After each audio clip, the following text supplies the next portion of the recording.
Muy buenas noches, amigos, y bienvenidos a una edición más de Enfoque. Volvemos una semana después de, 2 días después de las elecciones del 28 de mayo, pero volvemos con muchísimo más contenido de lo que previamente pensábamos que iba a ser este programa. Lo habíamos diseñado como un programa después de las elecciones, pero cierto y verdad que no habíamos previsto, nosotros por lo menos, otros habrá que a lo mejor sí, que lo íbamos a hacer en un escenario de nuevo, de precampaña, esta vez a elecciones generales. Vemos nuestro vídeo. Los que juegan al mus lo llaman órdago a la grande. Los que son más de tute dirían un arrastro para fallar las 40 y en el refranero popular se diría un clavo saca otro clavo. Por muy inaudita que sea la situación, siempre existirá una expresión para definirla. Y así fue este lunes a mediodía. El anuncio realizado por el presidente del Gobierno de convocar elecciones generales, adelantándolas unos 5 meses de la fecha prevista, conseguía borrar de un plumazo todo lo escrito y dicho hasta ahora, que no era poco. En un día, el de después de unas elecciones, en el que habitualmente los tópicos son la mejor muleta para titular y para salir ante los medios. Sí que podemos decir que en este caso algunos no se utilizaron ni dio tiempo a esbozarlos. Estas elecciones no han sido una cita en la que todos han ganado. A la vista está que el PSOE ha perdido. Y esa realidad de la derrota sin paliativos del PSOE duró poco, muy poco, con el anuncio de una convocatoria de elecciones que pilló a todo el mundo con el pie cambiado. Y eso que Pedro Sánchez tiene por costumbre sorprender, pero la mañana del día después del 28M se puede decir que se superó y superó todos los futuribles. Como dejó dicho nuestra compañera María Carrobles, esto demuestra una vez más que los periodistas mejor que nos dediquemos a hablar de los hechos, que ya vendrá el líder socialista a cambiar titulares, levantar portadas y anular todos los análisis hechos hasta el momento. La convocatoria anticipada de elecciones ha pillado a muchos, por no decir a la totalidad, aún limpiándose las legañas de una noche larga e intensa, muy intensa. A otros secándose las lágrimas con el pañuelo de una nueva oportunidad de volver a las urnas. ¿Y en la calle qué? Pues turistas haciéndose fotos, guías explicando una vez más cómo estamos ante la campana más grande que existe en el mundo mundial, disfrutando de la monumentalidad de Toledo.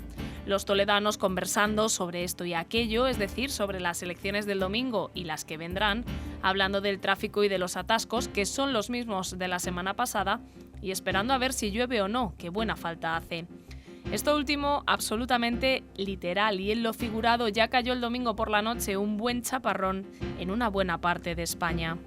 En el fondo la normalidad de la calle es buena y sana, pues hace aterrizar a esa parte de la población española cada vez más pequeña que vive con intensidad la política por ideología, por convencimiento, o también existe que tiene en la política su medio y sustento de vida.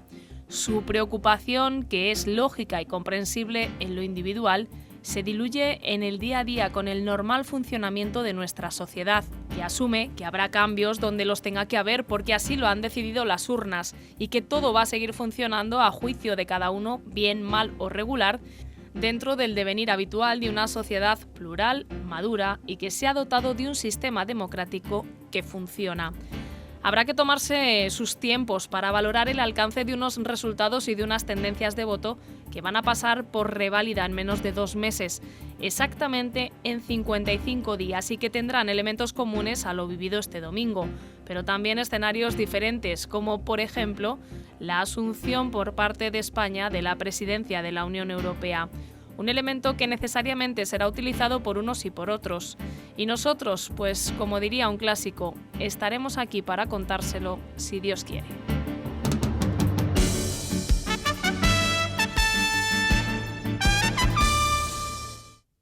Bueno, pues estamos ya recordando esas imágenes que casi vivimos en directo y también empezando esta conversación con nuestros invitados. El primero de ellos es don Pedro Antonio Morejón, director general del ICCES. Lo he dicho bien esta vez, ¿verdad, Pedro Antonio? Está bien. Muchísimas gracias por estar aquí con nosotros una vez más. Fátima Guadamillas, profesora de la Universidad de Castilla-La Mancha, muchísimas gracias. Buenas noches. Buenas gracias. noches. Y don Juan Ignacio de Mesa, otra vez aquí con nosotros. Le agradecemos mucho que esté aquí. Cuando cerramos este programa, que yo creo que fue el miércoles jueves de la semana pasada, bueno, dice, ¿de qué vamos a hablar? Digo, hombre, pues hay algunas cosas que están bastante obvias, ¿no? Pues vamos a hablar de los resultados que nos deparará el domingo, de ese panorama que se abre, por supuesto, de cómo la presidencia de la Unión Europea puede afectar a las políticas nacionales, pero confesad, aquí, ahora mismo, confesad, mejor dicho, en imperativo, ¿alguien esperaba una convocatoria de elecciones generales? Yo creo que no. Por edad, categoría, sabiduría. Era el único escenario, yo creo, que nadie consideraba como plausible. Porque lo lógico era esperar a que se intentara recuperar la imagen por parte de Pedro Sánchez, detentando la presidencia de la Unión Europea durante el segundo semestre de este año, y lograr ese rebufo de la presidencia y la imagen que da de carácter internacional para intentar, de alguna manera, recuperar lo perdido. Pero, bueno, sus argumentos y razones habrá tenido para hacer esto. Y tiene mucho fondo, tiene mucho trasfondo esta decisión. Bueno, una vez que se anuncia, pues todo el mundo empieza, bueno, claro, no sé qué, pero vamos, esto le pilló a todo el mundo con la resaca de una larga e intensa noche electoral, por lo menos en Castilla-La Mancha, Fátima. Sí, así fue. Ayer estábamos apenas comentando los resultados cuando surge la noticia, nos la empiezan a mandar a todos por WhatsApp a ver las noticias y no lo esperábamos para nada. Luego es verdad que se puede explicar las ventajas que tiene y también los riesgos, que son muy importantes. De hecho, ayer en el programa especial que hacíamos por la tarde hablábamos de, bueno, pues ese escenario que tenemos en un mes, la asunción de la presidencia de la Unión Europea, y bueno, establecíamos nuestras dudas sobre si alguna vez en algún país ha pasado esto. Sí que ha pasado en Francia, coincidió la presidencia europea de Macron con una campaña electoral. Nuestro hombre en Europa es Pedro Antonio Morejón. ¿Cuál es la perspectiva, el escenario? Pues la verdad es que las últimas reuniones que hemos tenido dentro de la casa es justamente para preparar, como sabes, el que asumas la presidencia hace que haya pues muchísimas áreas que se distribuyen en el ámbito nacional con objeto justamente de que España pues se aproveche su imagen y lógicamente pues su equipo directivo, ¿no? Y todos pensamos que las últimas apariciones del presidente con sus viajes a Estados Unidos, etcétera, previo a la campaña, y luego el final de periodo coincidiendo con el periodo electoral, bueno, pues estaban ensamblados, ¿no? Y el escenario que tuvimos ayer son de esas cosas que dices, entre los muchos escenarios que pueden plantearse después de unas elecciones es, imaginemos, un desastre total. Entonces, escenario peor, tenemos pensado esto. ¿Se tenía pensado esto? ¿O ha sido una improvisación con su equipo más cercano, ¿no? Lo cierto es que da de lleno en un momento en que España asume una responsabilidad muy significativa, con proyectos muy interesantes, que gran parte del mundo económico va a poner el foco en nuestro país y que tenemos que aprovecharlo en unas circunstancias complejas, no voy a decir que sean difíciles, y que como poco nos pueden desorientar o perturbar, porque lógicamente no puede estar pendiente de planificar un buen programa en esta presidencia si luego tienes todos estos cambios, ¿no? Bueno, vamos a intentar separar los dos temas, porque por nuestra parte seguimos pensando que la presidencia de la Unión Europea es un elemento que España tiene que aprovechar. Si quiere dar algún pasito más en mejorar su imagen internacional, su prestigio, su capacidad de liderazgo. Se decía que cuando el Reino Unido abandonó la Unión Europea, pues España sería ese país grande dentro de la Unión, que podría subir un peldaño. No podemos tirarlo por la borda. Las elecciones son un tema muy importante, ahora lo comentaremos, pero la presidencia española y la imagen que puede tener España también. Y esperemos no perder esta oportunidad.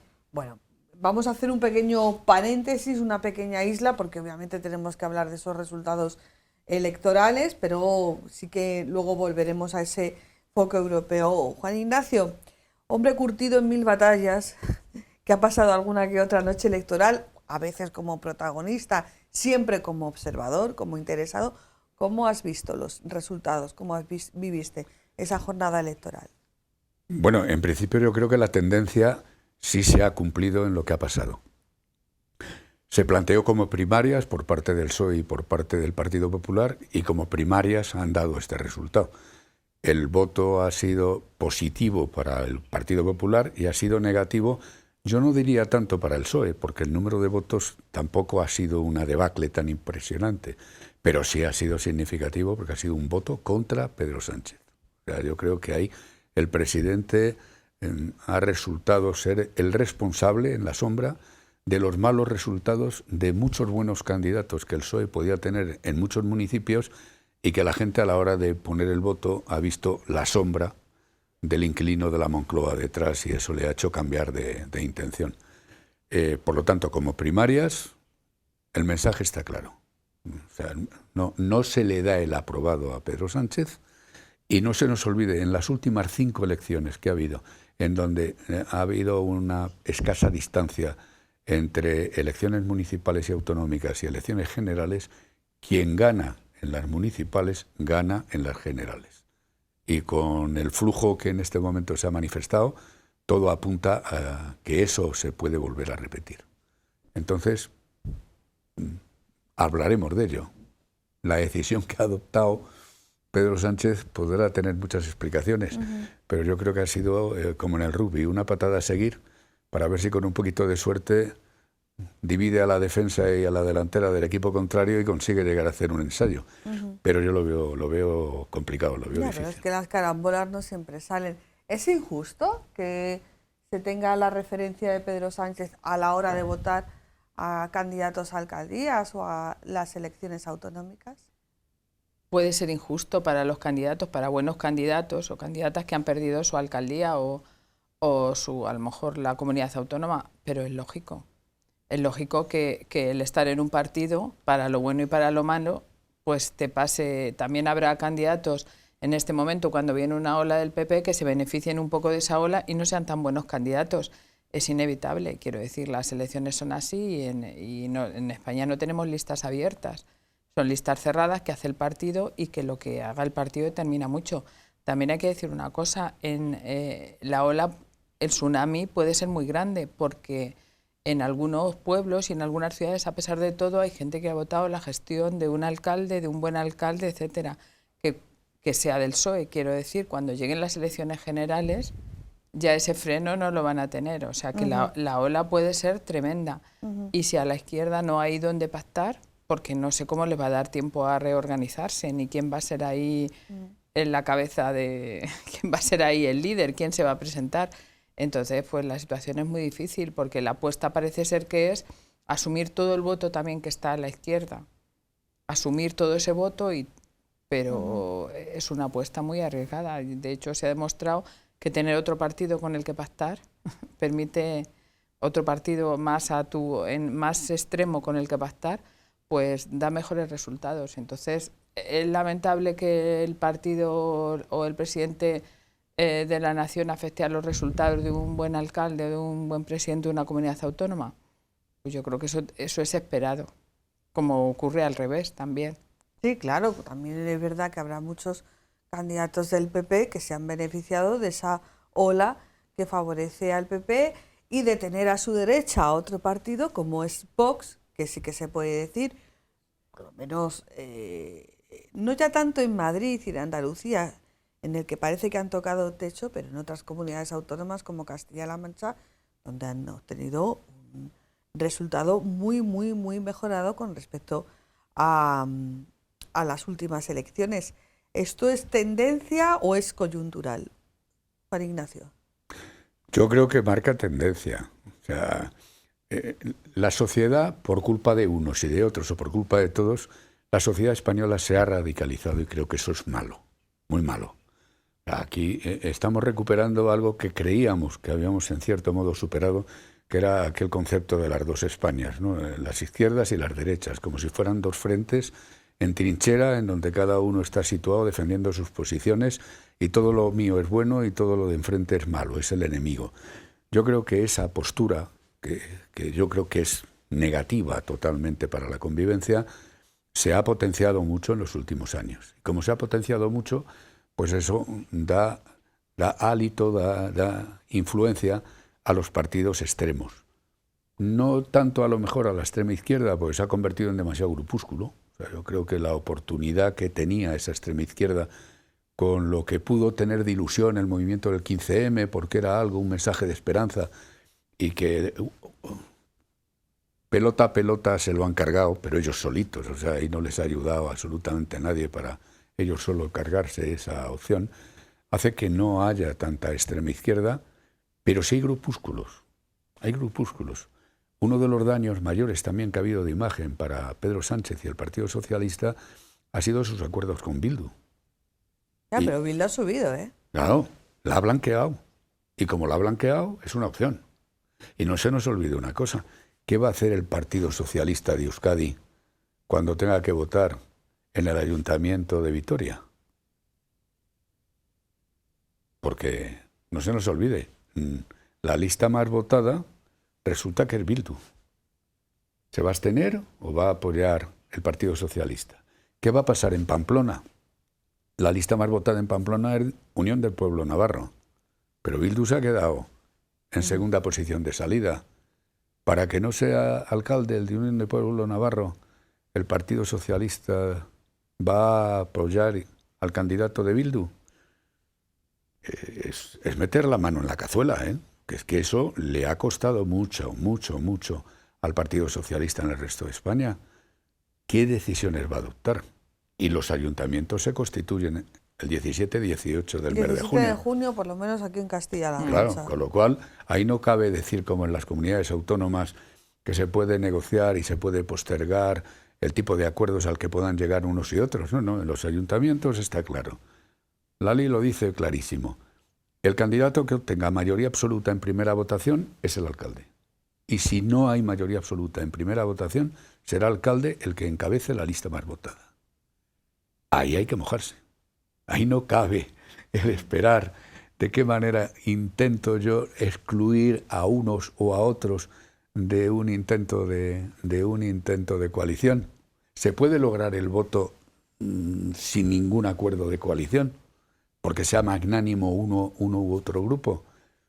Se va a ver, vamos, que Ya, se pero les va a es ver, que se todo les va a ver esto- la oreja pero es absolutamente a todo todos. esto, que ya es bastante complicado en un escenario de precampaña electoral, lo complica aún más, Claro. aún más. ¿Es coyuntural esta subida de, por ejemplo, de Vox, Fátima? Yo creo que el bloque, no sé si tanto Vox, el bloque de la derecha ahora, no solamente aquí, en España, también en Italia y en otros países, es una tendencia que se consolida. Y los partidos socialistas de algunos países, como en Italia y como en Grecia, el PASOK y demás, están reorganizándose, o sea, tienen una crisis muy fuerte. Esto parece y el año que viene tenemos elecciones europeas, Sí. también, que es otra clave que también en la que hay que mirar incluso muchos datos económicos que están pensando que tienen elecciones, y yo creo que es una ola bastante grande.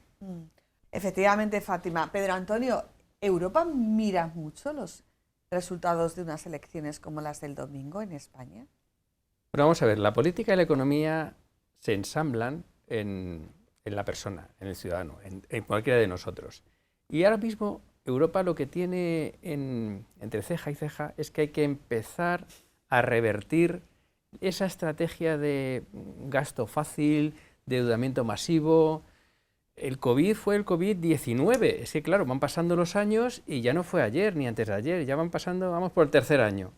Y como sabéis, en el 2024 se retoma la senda de disciplina presupuestaria que básicamente dice que tú tienes que vivir en torno a tu capacidad.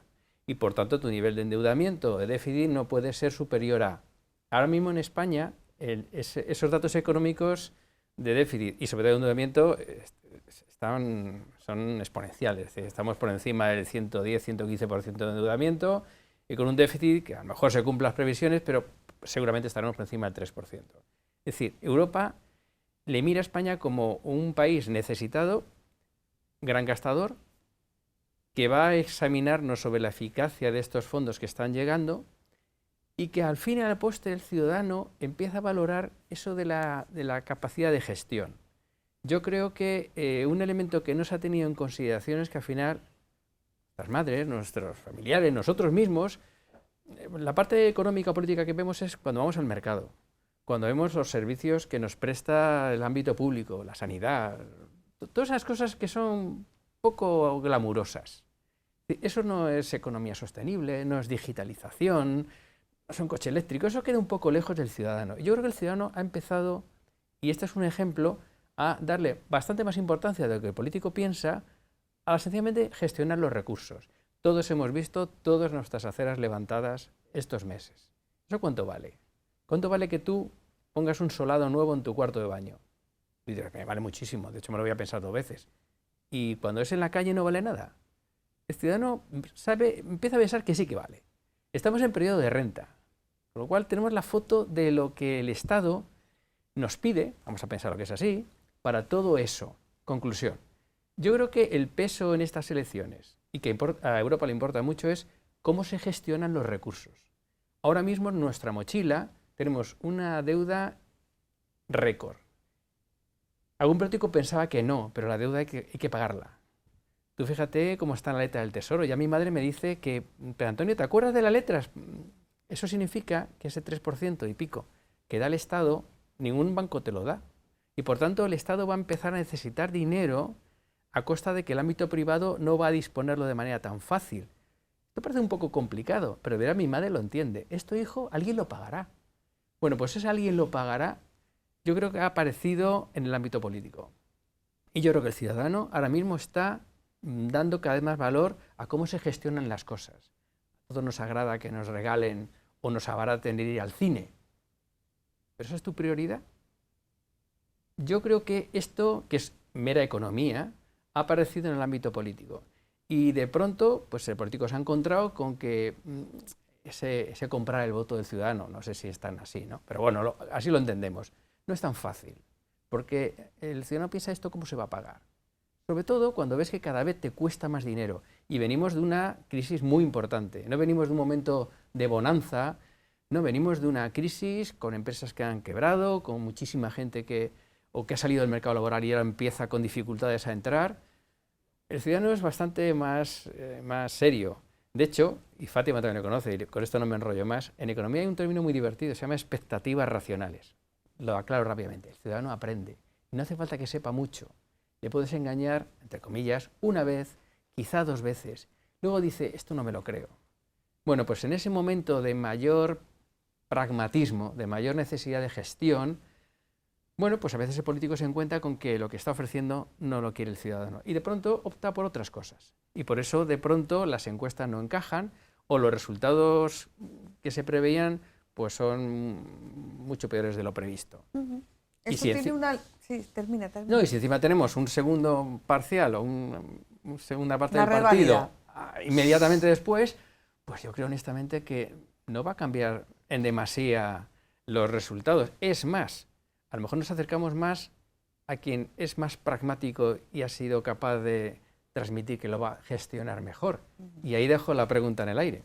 Bueno, pero antes de esa pregunta en el aire, que yo creo que está en la mente de todos, y yo sí que quería hacer una coletilla esto que dice, hombre, si el ciudadano se da cuenta de que los anuncios cuestan dinero y que ese dinero al final lo pagamos nosotros, independientemente de que estemos más o menos de acuerdo con esos anuncios o de la eficiencia que para nuestra economía o la necesidad que para nuestra economía tenga esos anuncios, significa que el ciudadano madura democráticamente, ¿no? Madura en el conocimiento político. Esto es bueno, ¿no?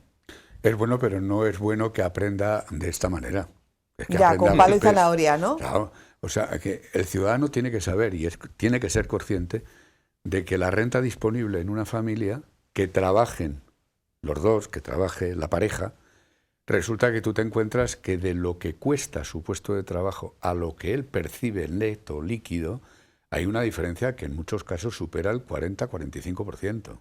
Es decir, de cada 1.500 euros de costo de un puesto de trabajo, el líquido que recibe un trabajador no llega a los 1.000, líquido.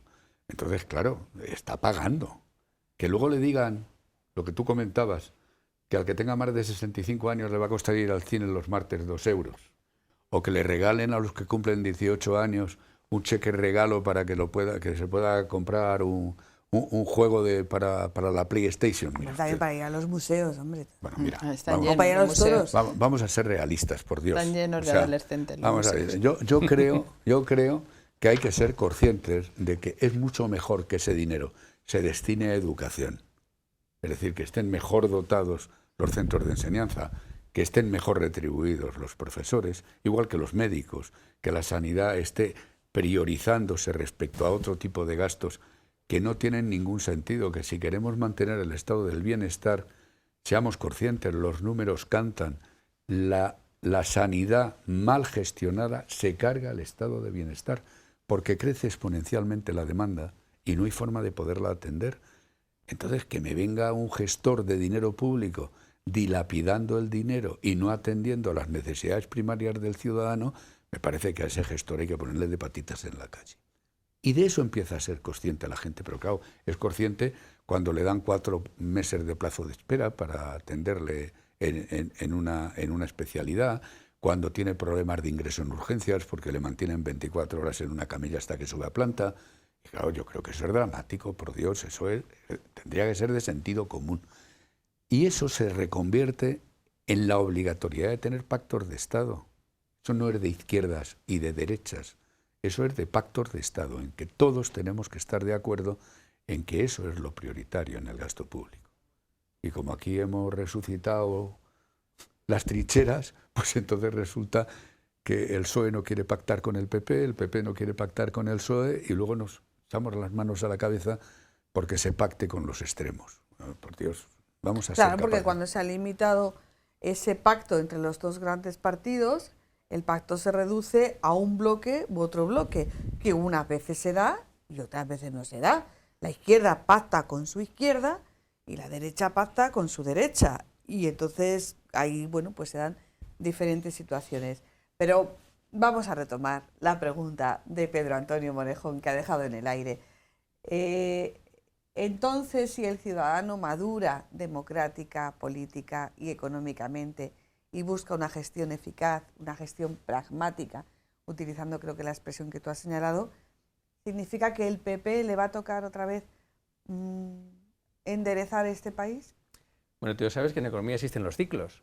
Hay ciclos que pasan muchos años porque tienen que ver con la tecnología y luego hay ciclos en los que tú generas riqueza. Cuando tu nivel de riqueza ha crecido, te planteas que quizás es prioritario su distribución, más equitativa. Bueno, pues estamos en un momento en que hemos venido de una etapa de bonanza previo a la pandemia, o previo al 2007-2008, ahí fue un touché. De pronto, con la pandemia, todo se para, nos dimos cuenta que la economía, no de un Estado, del mundo, se puede paralizar, lo que parecía casi impensable, pero que al año siguiente la vacuna había tenido éxito. Eso es un milagro. Yo no sé si los que nos están escuchando creen los milagros. Si no tienen fe, la vacuna contra el COVID es la plasmación de un milagro. En un año existe una cosa que es eficaz. Bueno, pero al año siguiente salimos como vamos, rebotamos. Pues no, aparecen otras cosas. De pronto empiezan a aparecer un crecimiento desaforado de cosas que antes eran baratas. El transporte, la energía durante un tiempo. Bueno, pero eso ya lo superamos. Y luego viene la guerra de Ucrania. No puede ser que nos pase esto. Y arranca el 2022, con lo cual otro mazazo. Y en el 2023 era el año bueno, pero allá acabamos en 2022 con una cosa que casi nos habíamos olvidado, que es una inflación galopante. La inflación es un impuesto enormemente antidemocrático, porque afecta al rico y al pobre, pero no en dígitos mínimos, no, es que se come toda la subida de las pensiones por muy alta que hayan sido. Y además, cuando vas al mercado, dice, ¿dónde está ese 4 o 6%? Si me cuesta 30% más. El bien que a mí me importa. Yo no sé si habrá alguno, la PlayStation, que a lo mejor está más controlada. Es decir, el ciudadano está percibiendo que de pronto, en el 2023, seguimos en la cuesta. Seguimos subiendo para arriba, seguimos con el viento de proa. Y claro, yo no he navegado, pero tengo un amigo que sí. Cuando tienes el viento de cara, no es posible ir contra el viento. Tienes que ir haciendo zigzag. Claro, eso es muy laborioso y avanzas poco. Y todo eso es lo que seguimos teniendo 3-4 años después del COVID. Por lo tanto, aunque el ciudadano sea muy poco docto en economía, pero tenga un mínimo sentido común y sobre todo gestione su economía doméstica, que para él es la más importante, a todo esto le da mucho valor. Y yo creo que, bueno, estamos en un momento en que alguien tiene que asumir el testigo de la gestión. Y si coges la historia, pues En te das España, cuenta que por lo generalmente, el partido de derecha suelen Sí, gestionar. pero también es el partido al que le tocan siempre los recortes, el que le tocan Claro. los malos tragos, el que le toca la movilización en la calle. Totalmente. Eso es así. Eso está previsto y yo creo que eso se ha tenido en cuenta. Lo llevan en Incluso los en el adelanto de las elecciones, yo creo que esa es una de las variables que se ha tenido en cuenta. Yo pienso que el adelanto de las elecciones tiene también un componente orgánico, es decir, no quiero rebeliones dentro.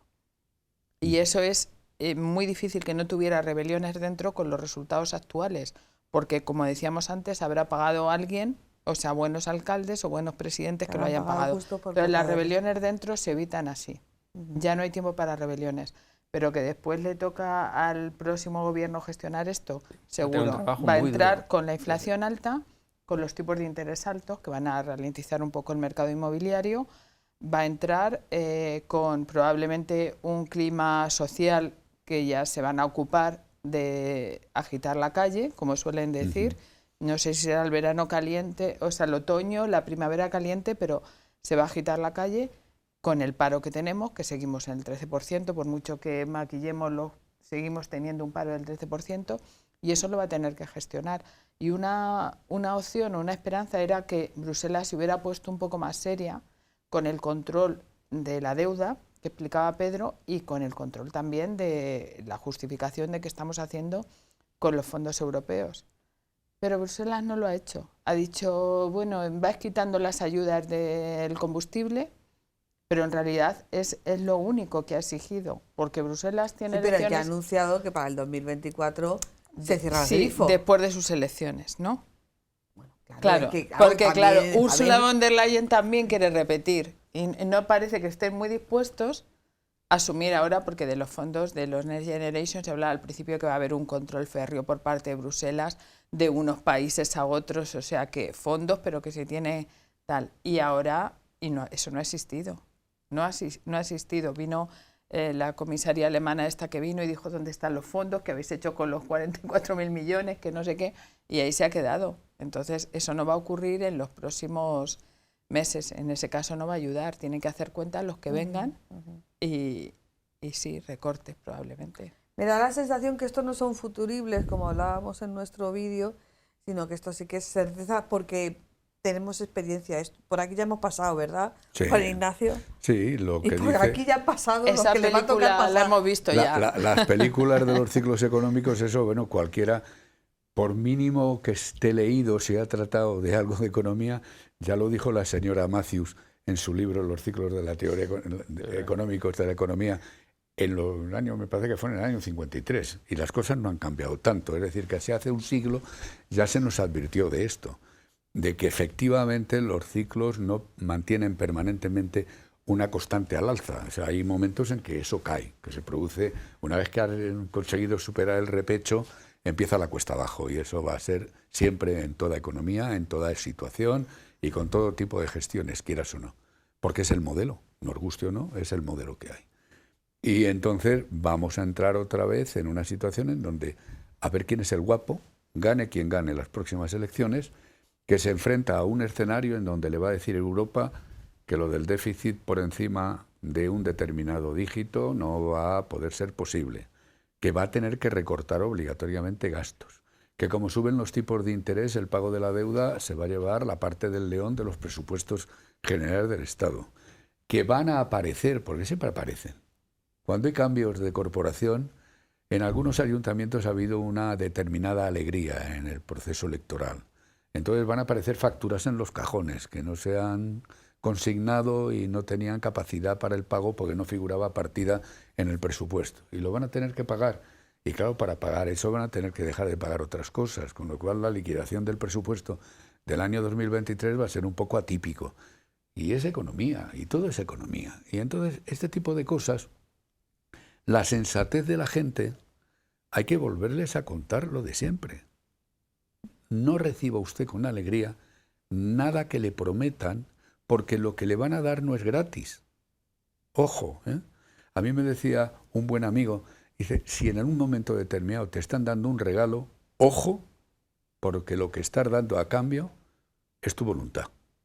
Hombre, en la sabiduría popular se llaman panes emprestados o favor con favor se paga. Bueno, O quien regala bien vende, no. que decía mi suegro. Entonces Esa hay es que, buena. hay que tener ojo con estas cosas, que por desgracia, bueno, para bien o para mal, es una constante. ¿Y eso la izquierda no lo puede hacer? Sí.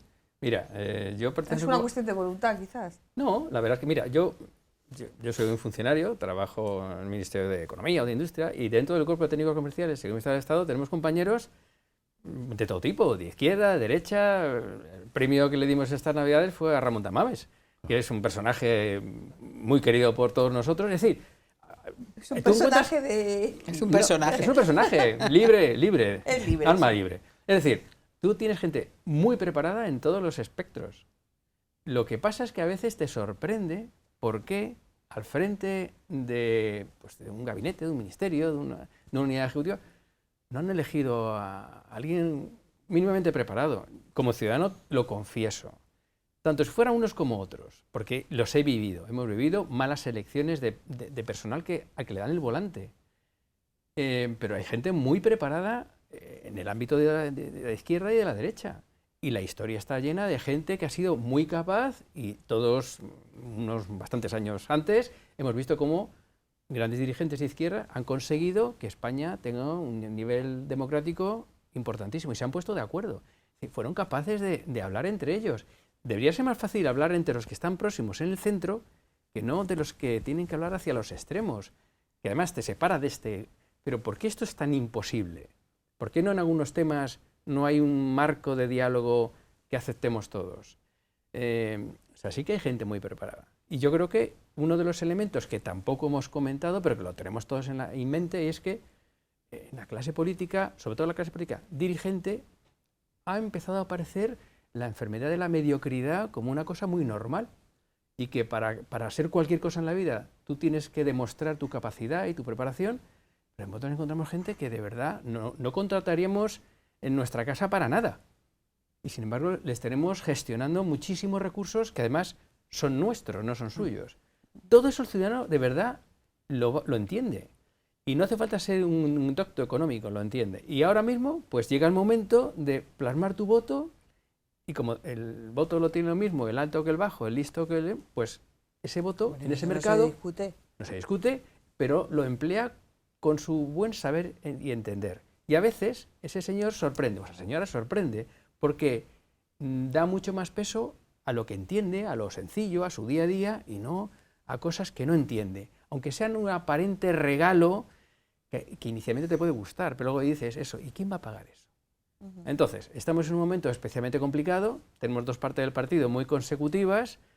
Es cierto que el Partido Socialista ha tenido que gestionar todos los males del mundo en muy poco tiempo, pero yo creo que quizá ha olvidado que el ciudadano ha ido aprendiendo y que ahora mismo exige que le atienda a un médico en su tiempo y que ese señor que cuida de tu salud tenga un trabajo igual de estable que una persona que limpia tu casa, no trabajos temporales de mes a mes. Y todo eso no encaja. Y ahora mismo, en unas elecciones, eso se valora. Quizás se ha olvidado, y quizá en las siguientes que tengamos, en el segundo partido, tengan que reaccionar. El problema es que, de pronto, empieza el partido ya. Ya. No hay capacidad de reacción. Hoy ya se puede Ya está en el solicitar BOE. el voto, El voto por correo. Sí, sí. O sea, que a verlos haylos. Lo que pasa es que no están en política.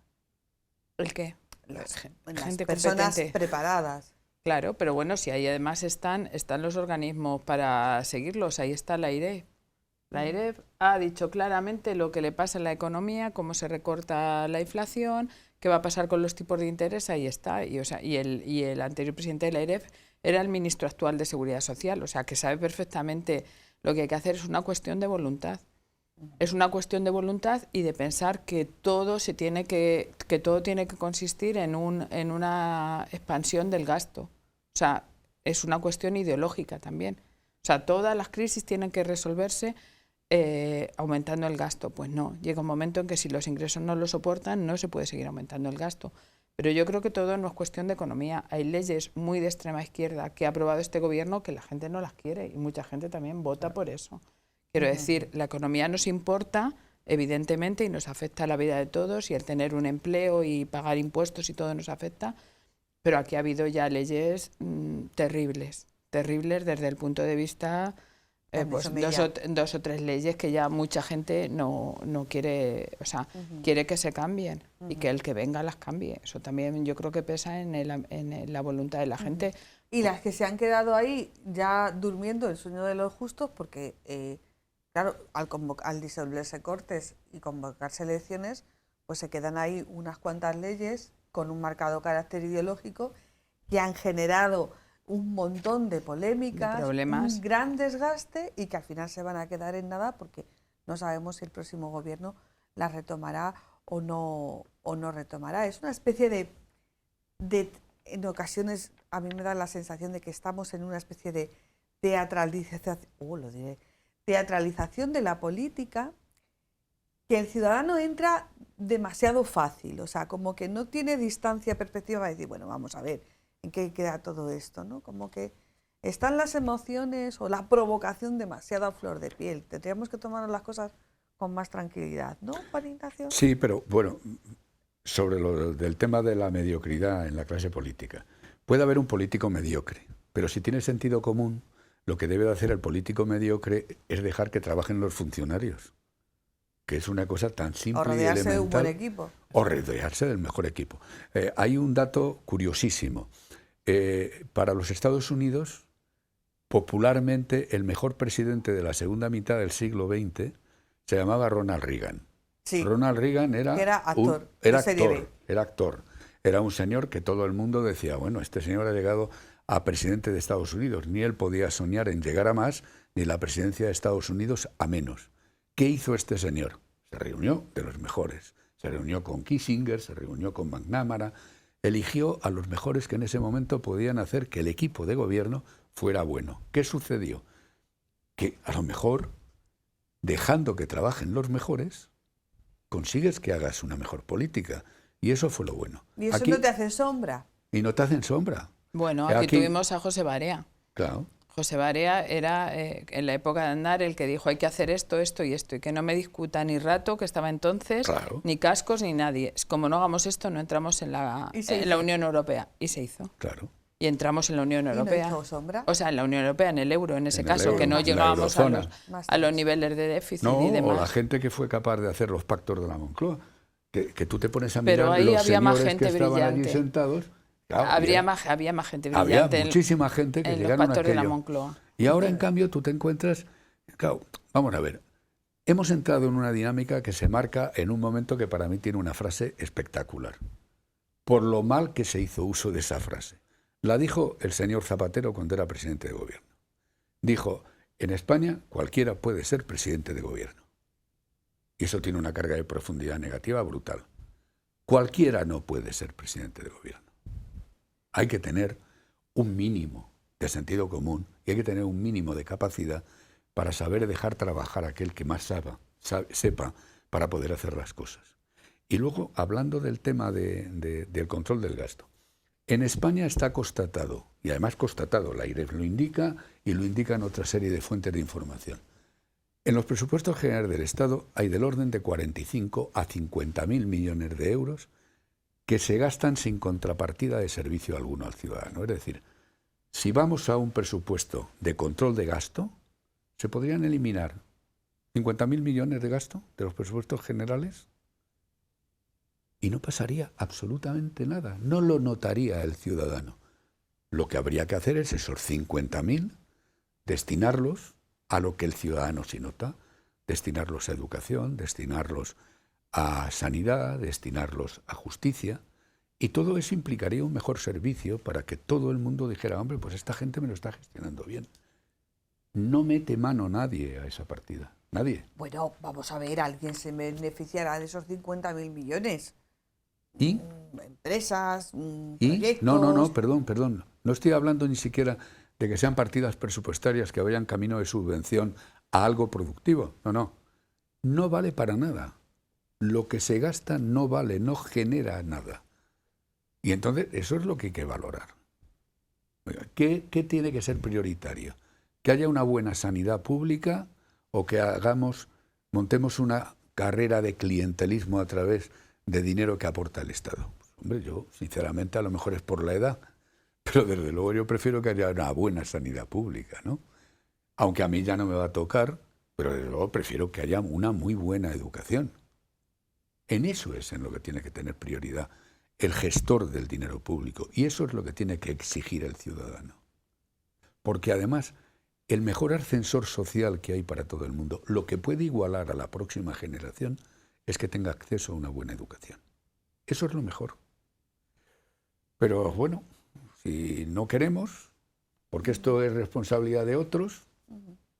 Bueno, que en eso estamos, por lo menos, yo creo que completamente de acuerdo, el mejor ascensor social, que es una expresión que, aunque ya está muy utilizada, a mí me gusta mucho, ese concepto de subir económicamente, socialmente, es que es real, gracias a la educación, pero también que los sujetos sobre los que se invierte esa educación lo aprovechen. Hombre, claro. Y que tengan, digamos, una rendición de cuentas. O sea, que no vayan, aquí me voy a generar algunos enemigos, que no se apruebe porque sí, por ejemplo, o porque hay que pasar de curso. También es verdad que a veces no se aprovechan todas las oportunidades que se están dando.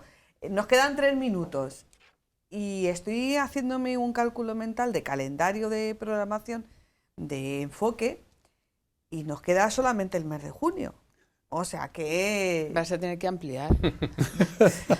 Luego Pero bueno, es que vosotros nos vais de para vacaciones en comentarlo. julio. No, quedarse sin vacaciones. Como una parte importante habrá que de los- votar. Nada, tú por servicio público fija aquí como Vale. vamos de guardia permanente. Bueno, pues ya está.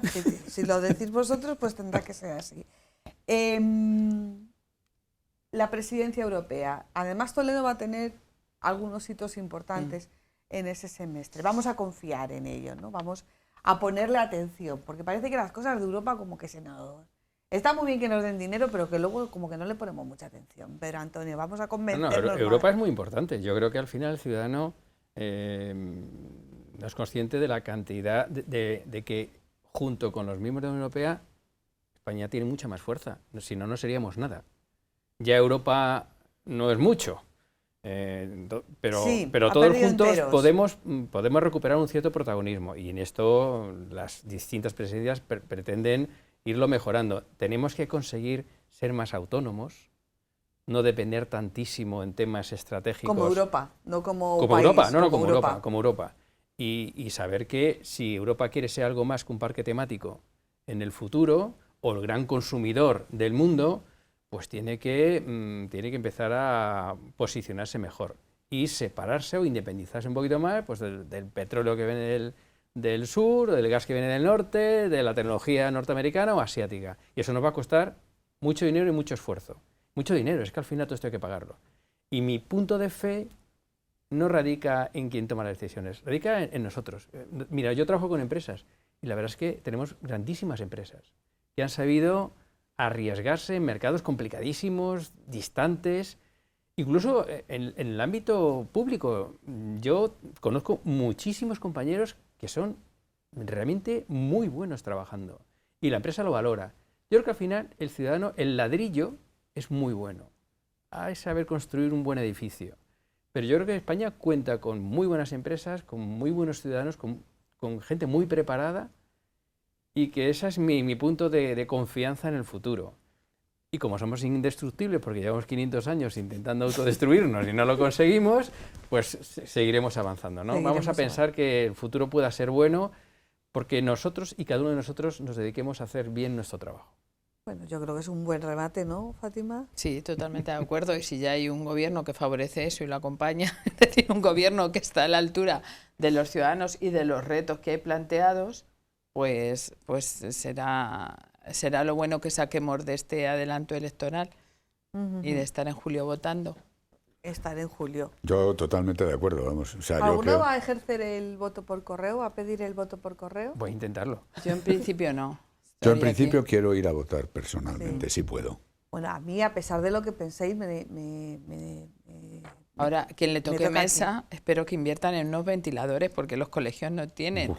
aire He acondicionado. estado yo mirando esta mañana las el listado de exenciones para aliviarte en la hora de que solicites el voto por correo no te exonera de estar en la mesa, ¿eh? Claro. Ojo. Ya. Pero sí que hay un listado, yo pensaba que era más limitado, sí que hay un abanico importante. Por cierto, como se ha suspendido el periodo de sesiones, ya no se puede modificar, por ejemplo, la legislación de voto por correo, ¿no? No. Entiendo.